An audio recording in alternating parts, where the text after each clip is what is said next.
If there were one prayer that could never fail, you see, it could not be the prayer that tries to inform, persuade, or flatter God. Because what would you tell God that God does not already know? What fact would you bring to omniscience? What emergency would you present to omnipresence as if it were absent? Now then, once you catch the humor in that, you will feel a soft correction moving through you. Not condemnation, never that. Only the dawning recognition that the very form of asking for things assumes separation.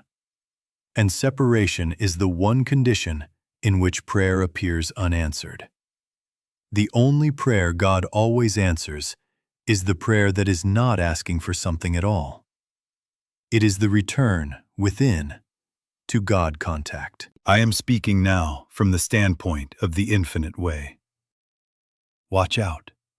I am not speaking from the standpoint of a religion of bargaining, not of trading devotion for outcomes, nor of reciting formulas to induce a favor.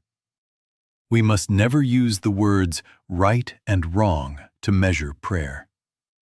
There are states and stages of consciousness. At one stage, we beg. At another, we declare. At a higher, we listen. And from my experience in this work, seen again and again, the listening, the wordless receptivity, is the one that cannot fail, because it does not attempt to move God at all. It yields, and in yielding, it discovers that God already is. In other words, prayer is not an effort to get God to do something. Prayer is the inner communion by which we become aware of what eternally is. God is spirit. Then prayer must be spiritual. God is law as well as love. Then prayer must be lawful, not whimsical. The moment we try to move God, we have fashioned a God in our image, finite, forgetful, swayable. Never, never, never. Let us not insult the nature of the one by assuming a distance that must be closed by words. Let us sit here and watch it together. Suppose for just a few minutes we remove the requests. Remove the mental outlining. No plans presented to the infinite, no schedules laid upon the unchanging. Remove even the pious language meant to win favor. What remains? If you are very quiet, what remains is a living silence, not a vacancy, not a blank, an alive stillness that is already aware of itself. In that quiet, you are not presenting a case, you are becoming receptive to presence. That turning, so slight you might miss it if you hurry, is the prayer that is answered because it is not a petition at all. It is contact. You may say, "But what of my needs?" And I say, watch this. When contact is made, the need and the answer are no longer two. Guidance appears as the next right step. Supply as the unobstructed flow of what is fitting. Correction as light revealing what was never true. Not because you told God, not because you persuaded God, but because, in relinquishing the attempt to move God, you were moved into God. That is all the orientation we need. Go to God only for God. Yield the words, release the requests, and return to the silence in which the presence announces itself. From there, the rest is added, lawfully, in its time. Now then, let us be honest with ourselves and look straight at why words so often fail us in prayer. It is not that syllables are offensive to God, or that sentences are forbidden. It is the hidden premise that rides inside them when we use them to get something. You see, the mind that begins to speak in order to obtain has already accepted that God is somewhere else, withholding, needing to be reached, convinced, or reminded. In that instant, we have sketched a picture of deity as a great ear in the sky, a listener to whom we must report the news and plead a case. But God is not a listener. God is the source. God does not receive life, love, law, wisdom, supply. God is life, love, law, wisdom, supply. The moment we approach the infinite as if it were an audience to be swayed, we have stepped out of source awareness into self-awareness. And from that ground, the words lie heavy and cannot rise. Watch out. The correction is simple but sharp. The instant we reduce prayer to obtaining objects, money to pay the bill, a body to be altered, a person to be changed, we have fashioned a Santa Claus and then wondered why the sack did not open. In that very move, we have lowered God to a dispenser and lowered ourselves to beggars. Never, never, never do that to your own soul. I say it without judgment, for we must never use the words right and wrong in this work. There are states and stages of consciousness, and we demonstrate from the level where we find ourselves. Petition is a stage. Many begin there, many outgrow it. The growing happens the moment we discern that asking for effects keeps consciousness nailed to the sense of lack. You can feel it. The thought keeps circling the object, money, health, his reform, her return, and every circle is a confession of separation. In other words, the prayer for things is a rehearsal of the very absence we fear. Now then, this raises a paradox you must understand if you are to be free of frustration. God is omnipresent, that is true. The place whereon thou standest is holy ground. But omnipresence is not yet availability to human sense. The sun can flood the sky and the room remain dark if the shades are drawn. That does not mean the sun has withheld itself. It means the room has not opened. So with God. God is omnipresent to the starving, to the lonely, to the sick. But omnipresence becomes availability only as contact, only as that inner click by which consciousness yields and knows, I and the Father are one. Until then, words about God may be correct, even beautiful. But words used to get something are shades drawn across the very light we seek. Do not hear in this a condemnation of words themselves. At one stage, we speak truth to steady the mind. We declare principle to remind ourselves of reality. But when words are harnessed to acquire, they betray us, because they keep attention tethered to effects and to time, and thus to separation. The remedy is not better wording. The remedy is a higher stance. Go to God not as a listener to be moved, but as the source to be realized. Then, whether you speak or are silent, the prayer has left the realm of getting and entered the grace of contact. And in that grace, what is needed appears as the lawful, added thing. Now then, because we must never use the words right and wrong in this work, let us place the whole subject of prayer on its proper footing, states and stages of consciousness. You see, the soul matures. What was natural yesterday becomes a stepping stone today and an outgrown garment tomorrow. There is no blame in that. There is only unfolding. In prayer, too, there is a ladder. At one level, we beg. At another, we declare. And at a higher, we listen. Each has its hour and its service. But the promise that cannot fail belongs not to the rung where we ask for outcomes, nor even to the rung where we attempt to frame truth into statements. It belongs to the stillness in which contact is known. Let us begin where most of us begin. Petition. Begging prayer is sincere, and sincerity is not to be despised. In moments of alarm, we cry, "Help!" Many of us were taught to report needs, to itemize lacks, to present persons for adjustment. In those seasons, petition steadies fear because it gives fear a voice. Very well. But as you have begun to see, if the underlying premise is God is elsewhere and must be moved, the very form of the prayer rehearses separation.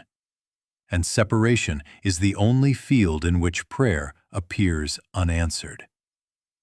So we honor that stage as a beginning, and we come up higher. The next rung is what the world calls mental treatment or affirmation, declaring truth.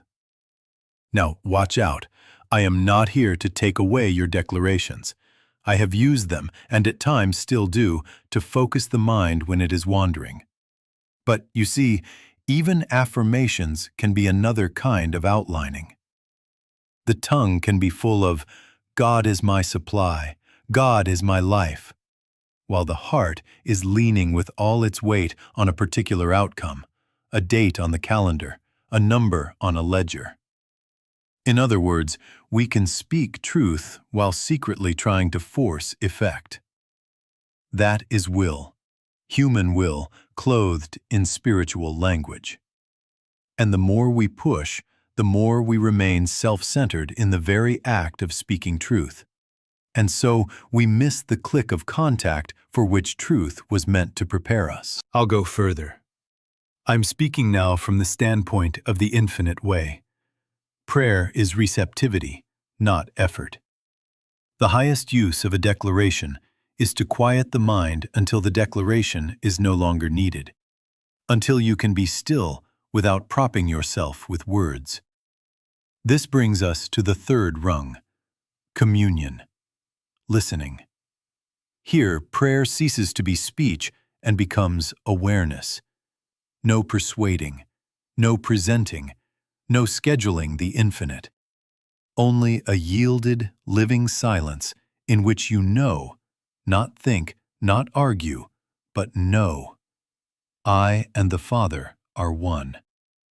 That is contact. And because it asks for nothing, it cannot be denied. It is its own answer. From that awareness, guidance, correction, supply appear as lawful added effects, not as prizes won by pleading or proof texting. Do not, I beg you, make a new law out of this and scold yourself when you find a petition on your lips or a declaration in your mouth. Never be ashamed or afraid to acknowledge where you are. I have no spiritual pride about these things. I know where I am, and I know just where I am not yet. There are states and stages of consciousness. Use the rung you are on, but remember the direction of the ladder. Let your words, if you must have them, escort you into quiet. Let your quiet ripen into listening. Let listening become contact. There, and only there, the always answered lives, because there you have ceased to ask for effects and have returned to the source. Now then, when I say wordless prayer, do not imagine a blankness, a trance, a vacancy that leaves you dull or indifferent. No, watch out. I am speaking now from the standpoint of the infinite way. Wordless prayer is not neglect, it is worship. Worship in spirit and in truth. It is a living attitude of receptivity, a stilling of the mental tongue so that inner hearing may open. In other words, no words does not mean no awareness. It means awareness freed of self-assertion. It is not doing nothing. It is ceasing to do the one thing that blocks the inflow. Ceasing the human attempt to manipulate life through thought, through outlining, through setting causes in motion by our own cleverness. You see, the fear arises. If I do not talk to God about the problem, won't the problem run on unchecked? That fear itself is the noise. That fear assumes a universe ungoverned unless I govern it with ideas. But God is a law as well as love. The order of spirit is not waiting for your mental schedule. Silence, then, is not passivity. It is an act of trust. It is ceasing to impose your private architecture upon reality so that reality may reveal itself. Never, never, never. Confuse this quiet with emptiness. It is fullness coming to expression without your interference. How do we enter it? Very simply, and you must not make a ritual of it. First, acknowledge, quietly, inwardly, God is spirit. God is presence. God is the very life of all life, the law of all harmony. Make no speech of it. Let it be a recognition as casual and as certain as noticing the sun has risen. Then, be still. Not to achieve a mood, not to manufacture a sensation, but to yield to what is. If thoughts march in, do not wrestle. Let them be like people passing on a sidewalk. You neither greet nor detain them. Return, again, to that simple inner honoring. God is here, now. And I do not need to add to that. If you are patient, and by patient I do not mean long, I mean honest, something quiet happens. I call it a click for lack of a better term. It is not excitement. It is not a blaze. It is a settling. The mind stops arguing with itself. The breath, perhaps, loosens of its own accord. The shoulders forget to hold the world. You find that you are no longer leaning forward into the next minute, no longer reviewing the last. You are present, and presence is present to you. Sometimes it is felt as an inner warmth, sometimes as lightness, sometimes as nothing at all but a profound absence of strain. That absence of strain is everything, because in that instant you are no longer addressing a distant God. You are realizing God present. In that moment, prayer is complete. You have not obtained an object. You have touched the source.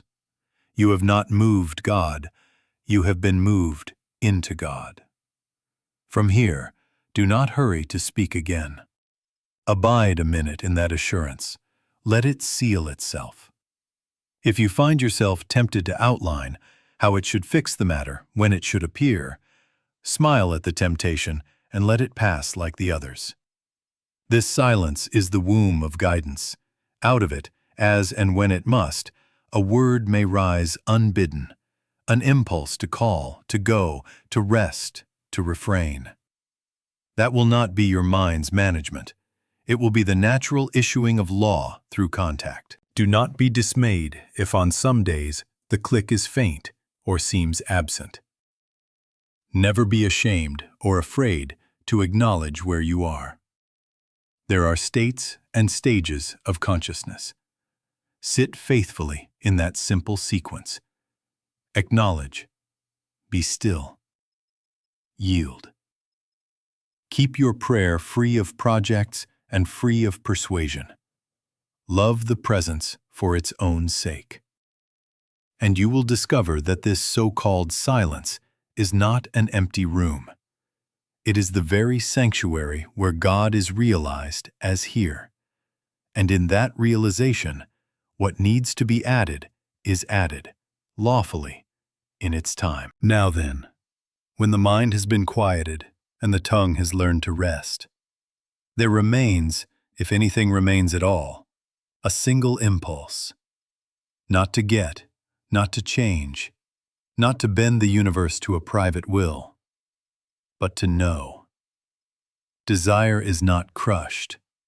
It is refined.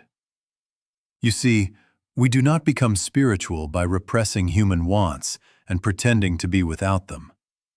We become spiritual as we rise above objects until the only desire left is God, the knowing of God, the light of God, the realization of presence itself. In other words, the heart that once stretched toward many things begins to stretch toward one. And even that stretching softens into simple receptivity. Here, a very simple refrain serves as a bridge. Not a magic sentence, not a charm, but a doorway. Father, reveal thyself. That is all. Not reveal money, not reveal health, not reveal a changed person. Reveal thyself. Say it softly, inside, without strain, as you might breathe a truth you already trust. Father, reveal thyself. Father, reveal thyself. Let those words do the one work they are meant to do. Turn attention from effects to source. And then you will notice, if you are honest and not hurrying, the words begin to thin. They grow transparent. They fade into listening. The petition disappears into presence, and you are left with the very thing you asked. Awareness of God, not as a thought, but as a living hush. Why is this always answered? Because it does not attempt to alter God. It only yields the veil in us. The sun is present whether or not your curtain is drawn. Father, reveal thyself is not a plea for the sun to rise. It is the gentle drawing back of the shade. It seeks what already is. It aligns consciousness with what is eternally true. God is spirit. God is presence. God is law as well as love. There is no waiting on the divine to become more generous. There is only our willingness to stop instructing, stop outlining, stop reporting needs, and simply know. And the moment that knowing dawns, even faintly, the old pressure to manage outcomes loosens, and with it, the sense of separation that made us beg in the first place. Watch out. Do not turn this into a technique to get things.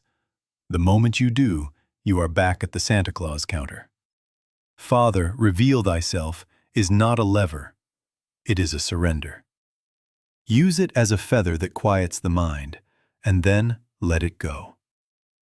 If, in some hour of stress, you cannot let it go, repeat it with love until it carries you into silence. But do not clutch it as if its syllables had power. The power is in the contact to which it points. And let me say, I have no spiritual pride about this. I do not claim to sustain this high seeing every minute of every day. I know where I am, and I know where I am not yet. Never be ashamed or afraid to acknowledge where you are on the ladder. There are states and stages of consciousness. Some days you will find the words dissolve at once, and the click of contact is clear. Other days you will find yourself speaking the refrain many times before the heart unclenches. Very well. Stay gentle. Return to the one desire, God only. Whisper it if you must. Father, reveal thyself. And then be still. In that purity of desire, the answer is not delayed. It is already present, and you notice it.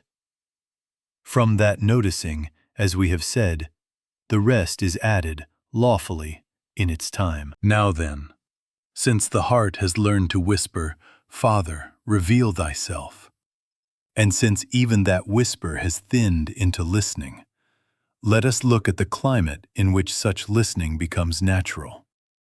Gratitude without an object. You see, there are two gratitudes. One says, thank you for the check, for the healing, for the harmony.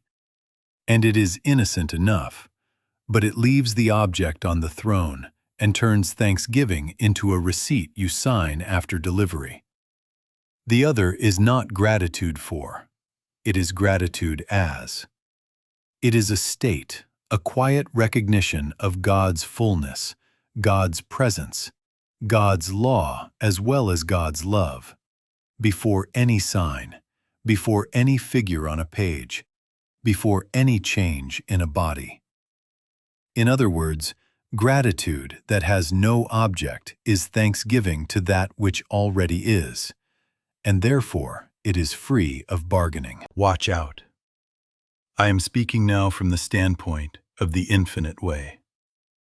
Objectless gratitude is not a method to obtain, not a secret lever to move events. Never, never, never approach God with a list of lacks and imagine that a cordial "thank you" wrapped around the list sanctifies the transaction. That is still the Santa Claus counter with prettier paper. Approach instead with recognition. God is. Allness is. The kingdom is within. God is a law as well as love, and the law of spirit needs no prompting from our wants. Gratitude here is not a tool. It is the fragrance that rises naturally when the heart acknowledges reality. And because it is not aimed at effects, it does not tether consciousness to time. It rests in presence. What does this feel like? It feels as if the inner debate stops auditioning both sides. The mind ceases rehearsing the problem as prosecutor and defender. The shoulders forget to hold up the ceiling of tomorrow. A simple, causeless "thank you" spreads through the chest, no sentence finishing it, no noun attached. You are not grateful that the bill is paid. You are grateful because life is what life is, because presence is present. In that atmosphere, there is room for impartation. Ideas are not wrenched from the mind, they arrive. A call you had not considered suggests itself. An appetite for rest or for restraint replaces the compulsion to meddle. You see, gratitude quiets the noise not by victory but by recognition. And in the quiet, the click of contact is heard again. If you wish a way to enter it, be simple. Without naming an outcome, let "thank you, Father" rise and fall as naturally as breath. Do not make a ceremony. Do not count blessings to accumulate more. Counting can be a gentle kindergarten, but if you count to get, you are still at the counter. Let your thank you be love for the presence itself, objectless, choiceless. And then, be still. Do not outline how gratitude should pay off. Let it open the window. The sun needs no coaching to shine. I will go further. If in some hour nothing outward appears to change, do not conclude that gratitude failed. We must never use right and wrong in this work. There are states and stages of consciousness.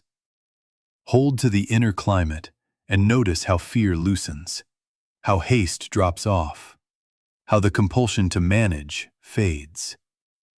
That is the first fruit, and it is not small. From that rest, the lawful adjustments show forth in their season, not manufactured by your thanks, but revealed by your contact. Go to God only for God. Let gratitude be your way of loving that truth. Then watch, quietly, how the added things find their orderly place. Now then, what follows this gratitude, this hush, this click we have been speaking of? Do not look for fireworks. Look for normalcy. Strange only because it had been strange to live without it. Guidance is not a trumpet at your ear. It is the right idea at the right moment, so natural you almost miss the grace in it. A quiet impulse to wait instead of telephone, and an hour later the call you needed arrives of its own accord. A sudden clarity that the appointment you were determined to keep is not yours to keep, and by relinquishing it, you step aside from entanglement. In other words, you begin to feel carried, not pushed. Your steps feel ordered without your arranging them. You see, to human sense, this looks like coincidence, or, if we are sentimental, like a little miracle. Watch out. I am speaking now from the standpoint of the infinite way. God is a law as well as love. What appears miraculous to the mind that lives by outlining is simply lawful unfoldment to the consciousness that has made contact. The path was there, your insistence had obscured it. The sun had been shining, your shades of fear and personal will had kept the room dim. Contact does not create God's help, it reveals it, and then the outer adjustments follow, not as magic, not as caprice, but as effect under law. Let me say how this has shown itself, and I give it without sensation. In seasons of bareness, no subject in sight, no word to say, and a room full of students expecting a lesson, I have sat in the quiet, honestly bereft of content. Not a sentence. And then, in that stillness, a single line arrives, unforced, and behind it a thread, and behind it a woven cloth. Later, someone will say, "That was exactly the point I needed." And we both know no human planning could have timed it. Another time, faced with an expense and no visible means, I refused the old urge to send letters, to maneuver, to outline how supply should come. I went within, loved the presence, and waited. Instead of dollars falling from the sky, an idea rose. Simplify this. Complete that small task you have postponed. Make this one call without agenda. As I obeyed, the channel opened in a way I could not have designed. The need was met, not by pleading, but by law revealing order. And correction, do not neglect this, for it is as precious as supply. I have gone into conversations armed with my reasons and my rights, and in the car, before opening the door, I yielded. Father, reveal thyself. The heat drained out. A new sentence formed. Tell me how I have contributed to this. The entire interview shifted. The harmony that returned was not the conquest of another will, it was the quiet correction of my own. Often the adjustment we seek out there is an inward straightening, and when that is accepted, the outer knot unties itself. Never, never, never. Credit the syllables or a mood. Give the credit where it belongs, to contact.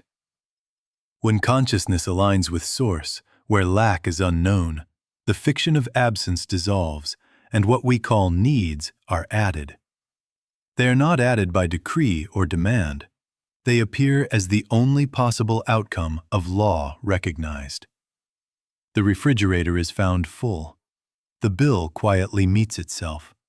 The schedule arranges.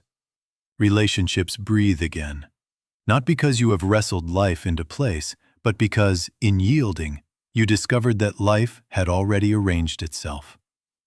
Abide there, gently, and let normalcy, holy, lawful normalcy, carry you. Now then, let us be very honest about a habit that is quick and subtle. After a moment of real peace, after the click, the mind slips back onto the throne with a smile and says, "Wonderful. Now if we do this and call them and move that and, ah yes, if God will just see to this by Friday, we shall be fine." You see how gentle this thief is? It does not storm your temple. It tiptoes, offering to help God with details, timetables, and little bargains.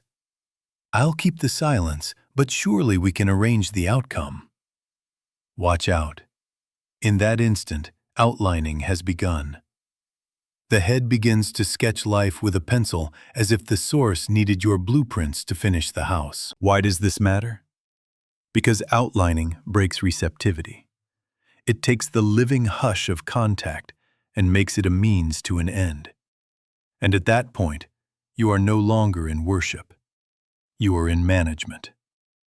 In other words, the premise has reverted. Good must be shaped by personal sense and delivered on cue. The heart that a moment ago was content in God now leans forward into calendar and clock, and the ear that had been open to guidance becomes clogged with plans. And the more you push your outline, paint it in brighter colors, add a few Bible verses to frame it, the more you have told the soul, presence is not enough. Performance is required. Never, never, never. Turn the infinite into a performer for your script. I am speaking now from the standpoint of the infinite way. God is a law as well as love. Law unfolds. It is not coached. Do not make a sin of this. We must never use the words right and wrong in this work. There are states and stages of consciousness. You will catch yourself outlining over and over and over again. Very well. Do not scold. Return. The way back is the same little door we have used all along. Let a soft phrase loosen the grip. I need nothing. Not as stoic denial of human requirement, but as acknowledgement of reality. Within God there is no lack. Therefore, in contact, I am complete. Whisper it without strain. I need nothing. Father, reveal thyself. And then let even that dissolve into quiet. Practically, it is this simple. You notice that the mind is composing a scene, rehearsing a conversation, scheduling the mercy of the universe. Stop without drama. Breathe once and make the inner nod. I need nothing. Thou art my all. Feel how the body unwinds a fraction. Let the words fade. Sit a moment in the unargued presence. If the outline returns, repeat the move again and again until the compulsion has no audience. Do not outline the surrender either. Do not time your piece. Do not check the oven every minute to see if the bread is rising. Trust law. Trust the nature of God more than the shape of your wish. And then, as before, you will find normalcy taking you up. Ideas arriving, adjustments appearing, the added things finding their places without your pencil. The mind will tempt you to seize the reins again. Smile, release, and return. Contact is the government. Our safety lies not in plans, but in the quiet that knows I and the Father are one. Now then, let us do this together, quietly, without strain. For these minutes, we are not going to move God, improve God, or advise God. We are going to acknowledge what is. First, honor. Right where you are, without arranging a mood, recognize God is presence. Not a distant power to be summoned, but the very life that is the life of you, the law that governs being. Let it be as simple as noticing the light in the room. The place whereon thou standest is holy ground. Say nothing aloud. Just let the weight of that recognition rest where you sit. God is. Here. Now. I and the Father are one. Do not make a speech of it. Make a space for it. That is honor. Second, release. The inventory will try to rise, the person to be changed, the sum to be met, the appointment to be arranged. Let it. You see, you do not wrestle. You notice. Each item appears like a figure on a moving sidewalk. Do not step on. Let it pass. If the urge to name outcomes tugs at you, let a feather of truth loosen the grip. I need nothing. Not as denial of practical needs, but as acknowledgement of reality. Within God there is no lack. Therefore, in contact, I am complete. Whisper it once within, and then let even that fade. Never, never, never. Turn this into a report to heaven. No listing, no bargaining. Release is the end of managing. Third, Gratitude. Not gratitude for, but gratitude as. Allow a quiet thank you to rise causelessly. No object, no sentence finishing it. Thank you because presence is present, because life is what life is, because law is law. Do not count blessings to accumulate more. That is still the Santa Claus counter. Let this thankfulness be like warmth, not a tool. Feel how it softens effort, how the breath forgets to prove anything, how the shoulders put down tomorrow. Gratitude is the climate in which receptivity becomes natural. Fourth, listening. Now words can stop. If a phrase wishes to float up, Father, reveal thyself. Let it be only a door, not a speech. Step through and drop it. Rest as receptivity. No hunting for messages, no leaning forward into a sign. Be still. God is a law as well as love. Law unfolds of its own order when you are not coaching it. Let the silence be alive and do nothing to improve it. Fifth, recognition. Watch for the click. Not drama, not blaze, but the quiet sense that the argument has ended and assurance stands where you are. Perhaps it is felt as ease in the chest, perhaps as a simple absence of strain. If it comes, abide a moment and let it seal. If it does not, do not condemn. We must never use the words right and wrong in this work. There are states and stages of consciousness. Stay with the sequence: honor, release, gratitude, listening. Begin again as gently as the tide returns to shore. In a few minutes, or in many small returns during the day, consciousness yields, contact is made, and from that contact, guidance, supply, and correction appear as lawful effects. Leave outcomes to law. Let your practice be this simplicity. Acknowledge, release, be grateful, and listen until the heart knows, without words, that it is home. Now then, let us not leave this on a cushion. Prayer that is wordless must become a life that is less wordy. Fewer inward arguments, fewer rehearsals of fear, and more responding from assurance. In other words, carry the hush with you. You do not have to announce it. You do not have to dim the lights or close your eyes in the office. You pause an instant. You make the inner nod. God is. And you answer the email from that recognition, not from the jitter of getting or defending. Little moments, many times a day, are the way. 10 seconds of returning is worth more than 10 paragraphs of self-encouragement. You see, the point of meditation is not a fine experience. It is a changed basis for living. In work and supply, never turn to God for sales, for money, for clients. Watch out. I am speaking now from the standpoint of the infinite way. The moment you ask for dollars, you have turned God into a cashier. Go to God for light, for wisdom, for right activity.